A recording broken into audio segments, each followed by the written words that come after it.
Halo semuanya, apa kabar dan selamat datang di Autored Max. Sekarang kita lagi menuhin undangan Ferrari Jakarta atau Ferrari Eurocars buat nyobain Ferrari Roma.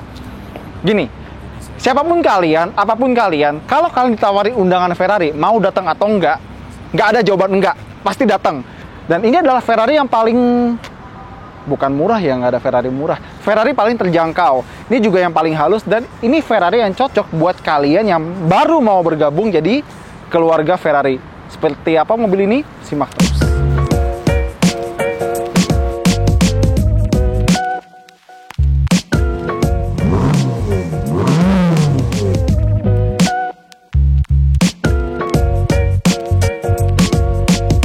Kemarin kita udah pernah bikin video Ferrari Roma, kalian bisa lihat di situ.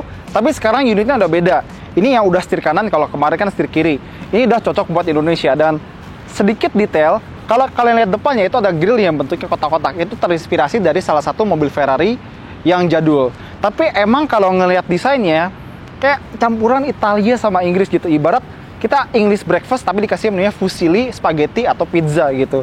Tapi Ferrari Eurocars bilang ini adalah spek yang kalau boleh dibilang beda dari Ferrari lain.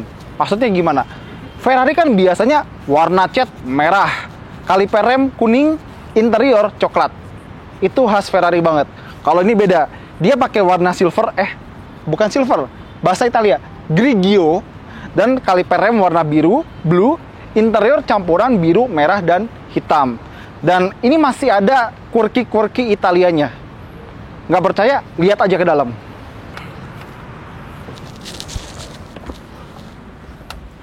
Sebelum kita bahas apa aja yang quirky, kita nyalain mesin dulu ya. Touch panel tidak memuaskan. Untung mesin tetap memuaskan ya. Oke, hal quirky yang pertama. Biasanya mobil baru kan udah harus dilengkapi dengan tabung pemadam kebakaran atau APAR, alat pemadam api ringan. Biasanya mobil lain cuma dikasih mounting, ditaruh, udah selesai. Ferrari atau mobil Italia nggak bisa cuma ditaruh doang, harus dibikin cantik. Makanya tabung pemadam kebakaran itu dikasih lapisan kulit plus jahitan yang sama kayak interior. Itu overkill banget. Terus ada layar di sini buat penumpang, ini optional, jadi bisa nggak dipilih. Tapi kenapa harus nggak dipilih? Ini keren loh. Kita bisa lihat speedometer dari sini. Kalau misalnya penumpang pengen bikin Instastory atau TikTok, bisa dari sini. Sama hal lain yang Italia banget, mereka suka bikin hal-hal yang rancu. Ferrari bilang Ferrari Roma ini adalah mobil 2 plus. Nggak ada buntutnya. Biasanya kan mobilnya kayak 2 tambah 2, 2 plus 2 atau 2 plus somewhat lah. Ferrari cuma bilang 2 plus. Plus apa? Plus huruf, plus angka. Mereka nggak bilang apa-apa, karena mereka tahu jok belakang ini ya nggak berguna. Nggak bisa muat orang, tapi bisa muat tas lah. Mereka tahu jok belakang nggak akan dipakai buat naruh orang, makanya mereka bilang 2 plus aja. Italians. Udah, jalan yuk.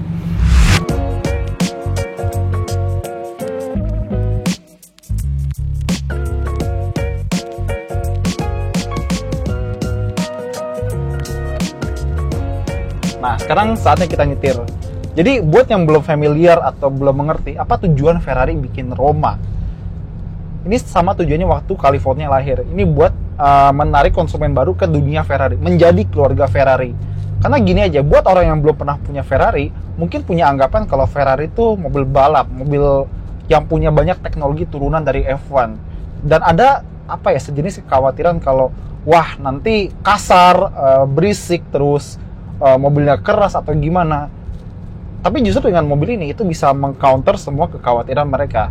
Ini adalah Ferrari yang paling halus, yang bisa dikuasai oleh siapa aja, meskipun mereka belum pernah punya atau coba Ferrari sekalipun. Contohnya, sekarang kita mau putar balik aja. Sekarang kita di mode comfort. Ini setirnya sangat-sangat ringan dan beloknya juga sangat-sangat patah. Ini bukan mobil yang roda belakang yang bisa ikut belok kalau misalnya kita putar balik, tapi radius putarnya itu masih sangat-sangat bersahabat buat dalam kota, buat Jakarta, Surabaya, Bali, dan lain-lain. Ini adalah salah satu Ferrari yang mengindikasikan kalau dia memang diciptakan buat dipakai kapanpun, dimanapun, dengan siapapun. Dan salah satu faktor yang bisa menunjang Ferrari ini sebagai Ferrari harian yang ideal adalah, meskipun kita tahu ya, dia punya mesin V8 twin turbo dengan 620 horsepower, dan dia juga punya transmisi kopling ganda 8 percepatan. Nah, biasanya gearbox kopling ganda, terutama buatan Italia, itu biasanya kasar.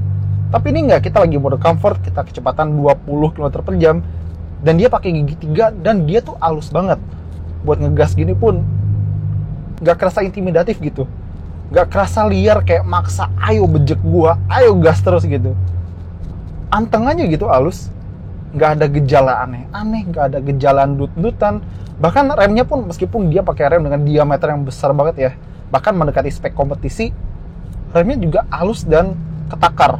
Pakem mah pasti, cuma bisa halus dan ketakarnya itu surprising buat gua, karena ini sebuah Ferrari. Kalau ini masih kayak sekelas BMW atau Porsche mungkin ya gue expect itu, tapi ini Ferrari. Gue nggak nyangka bisa sehalus ini Ferrari itu. Contohnya sekarang kita lagi muter di sekitaran GBK, terus ke sana ada Senci, terus di sana lagi tuh ada Spark, di belakang kita ada FX Senayan. Sebenarnya rutenya agak terbatas memang, kita nggak bisa jauh-jauh amat, tapi ini emang tempat yang cocok buat ngetes seberapa user friendly Ferrari yang satu ini. Tadi kan gue udah bilang ya, dia pakai mesin V8 twin turbo dengan tenaga yang sangat besar, 620 horsepower. Tapi setiap hari siapa sih yang pakai 620 itu semuanya? Sekarang kita jalan-jalan nyantai 30 km/jam gigi 4. Sekarang paling kita cuma pakai 6 horsepower buat jalan-jalan aja, nyantai-nyantai aja, sembari tebar pesona gitu. Seperti gue bilang tadi, di luar mobil ini cantik, meskipun nggak terlalu terkesan apa ya, nggak terlalu kuat Italia kayak Ferrari lain, tapi orang juga tahu kalau ini mobil Italia. Meskipun ada yang bilang mirip Aston Martin, mirip Jaguar, siapa yang bilang? Gua sendiri. Tapi orang tetap tahu begitu lihat kuda jingkrak di depan sama belakang, oh ini Ferrari. Nggak perlu pamer yang gimana banget kayak misalnya F8 Tributo atau SF90 atau misalnya 812 Superfast. Tapi cukup dengan desain yang seperti ini, orang bisa tahu ini Ferrari. Dan sekarang kita mulai jalan, dan dia punya sistem ini ya, Adaptive Driver Assist, ADAS, dan dia bisa dipakai buat macet-macetan. Dia juga punya Adaptive Cruise Control, bahkan dia punya Blind Spot Monitoring. Sebuah Ferrari dilengkapi dengan Blind Spot Monitoring itu wow ya. Tapi gimana pun juga emang Ferrari harus nambahin fitur-fitur keselamatan modern itu, karena baik lagi, orang yang beli mobil ini kemungkinan udah pernah nyobain minimal mobil premium Jerman atau Jepang lah. Dan karena di mobil seperti itu, fitur itu biasanya ada. Nah itu blind spotnya. Bunyinya khas Italia Ferrari banget ya.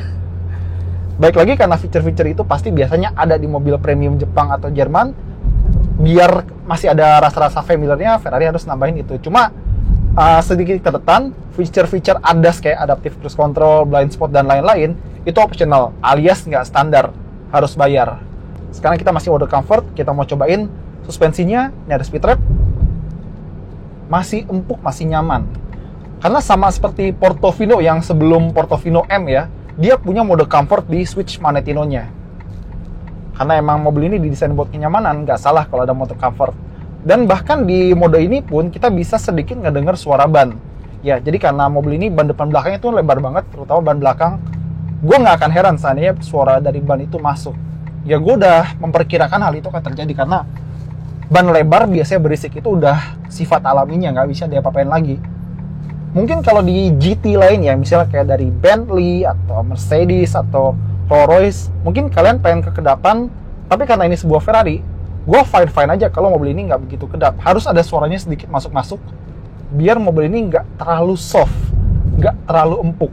Dan soal ruangan pun di sini nggak masalah, tinggi gue 178 dan ruang kepala tuh masih bagus, kakinya masih lega dan enak, joknya pun masih suportif. Bahkan kalau misalnya kurang, kita bisa atur lewat layar tengah, tapi emang agak ribet sih. Nah, terus seperti yang gue bilang di awal, dia kan di setirnya tuh banyak banget touch panel ya, atau touchpad. Di sebelah kiri ada, di sebelah kanan ada, bahkan buat engine start-stopnya aja dia touch panel. Salah satu kekhawatiran terbesar gue adalah, gimana kalau misalnya saat jalan itu nggak sengaja ketekan, nggak sengaja kepencet. Inilah kenapa gue suka tombol fisik, karena kalau buat mencet tombol beneran itu harus ada effortnya. Touch panel atau touchpad, sedikit kena aja itu udah kayak kesentuh gitu. Itu gue nggak suka. Untungnya Ferrari tahu hal ini bakal jadi masalah. Makanya saat kita jalan seperti ini, touchpadnya dia nggak akan berfungsi. Salah satu fitur safety. Tapi kenapa nggak pakai tombol biasa aja gitu kan? Dan yaitu dia, seperti yang gue bilang tadi, karena mesin ini dia punya torsi besar, hampir 760 Nm, kita bisa jalan di kecepatan rendah dengan gigi tinggi. Sekarang ini 30 km/jam di gigi 4 atau bahkan 5. Bahkan sempat 6. Itu keuntungan punya mesin yang torsinya gede banget sih. Makanya mobil ini bisa kerasa halus meskipun ini sebuah Ferrari. Tapi misalnya lagi pengen iseng, kita cukup pindahin switch magnetic rule-nya. Jadi dia ada sebenarnya 5 sih. Wet, comfort, sport, race, sama ESC off. Dan bahkan buat sebuah GT dalam tanda kutip junior dari Ferrari, dia punya setir tuh yang cepet banget, responsnya bagus, akurasinya gila. Padahal ini sebuah GT, mobil yang biasanya didesain buat relax, nyantai, tapi ternyata ini setirnya cepet banget. Belokin dikit, mobilnya langsung ganti arah. Emang karakteristik Ferrari ya sih, udah mesinnya galak, setirnya tuh cepet banget dan responsif banget. Cuma ya itu, kalau misalnya kalian ngelihat layarnya, resolusinya bagus, terus warnanya cerah gitu ya. Cuma emang kalau udah dimainin tuh, terutama buat ganti-ganti peta atau ganti-ganti menu, dia emang agak nge-lag. Itu salah satu drawback si Ferrari Roma ini ya. Terus kalau misalnya kalian pengen muat orang di belakang, yaitu tadi jok belakangnya emang sempit, cuma buat formalitas doang. Dan tadi kita udah masuk di comfort, sekarang mumpung ada space kosong, kita sport. Nah, 30 meter per jam, 40, gaspol, 60, 70, 80, 90, 100, 100. Tuh denger kan, dia downshift sendiri dan halus. Mesin V8-nya twin turbo Ferrari itu emang gila ya. Dan bahkan di mode sport pun masih halus. Sport tuh memang dalam tanda kutip mode ugal buat jalanan, meskipun bukan buat sirkuit. Cuma masa iya itu nggak cukup buat ngerasain 620 tenaga kuda dan 760 Nm. Kurang apa coba? Ya kalau mau lebih, silahkan bawa mobil ini di sirkuit dan aktifin mode race-nya. Cuma mungkin Ferrari ini bakal lebih bersinar atau kelihatan potensinya itu saat kita pakai weekend di jalanan yang bagus sama ya pasangan, temen atau anak gitu.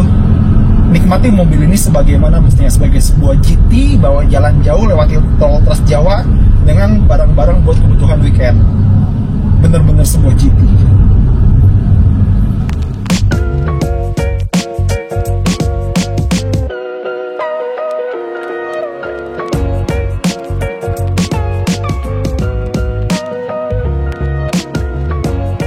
Iya. Jadi kesimpulan soal Ferrari Roma.